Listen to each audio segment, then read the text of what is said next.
How to fix YouTube language settings on Android. This tutorial shows you how to change YouTube back to your preferred language. First, open the YouTube app on your Android device. After that, tap on your profile picture in the top right corner. From there, tap on Settings from the menu. At this point, tap on General to access general settings.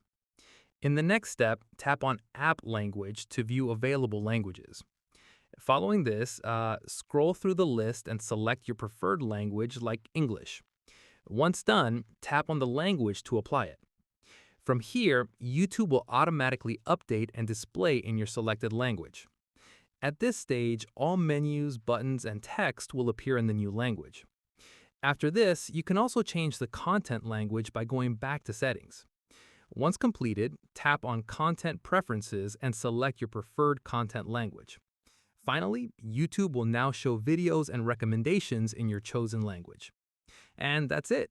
If this language fix guide helped you restore YouTube to the right language, give it a like, subscribe for more YouTube tutorials, and tap the bell icon for updates. See you in the next one.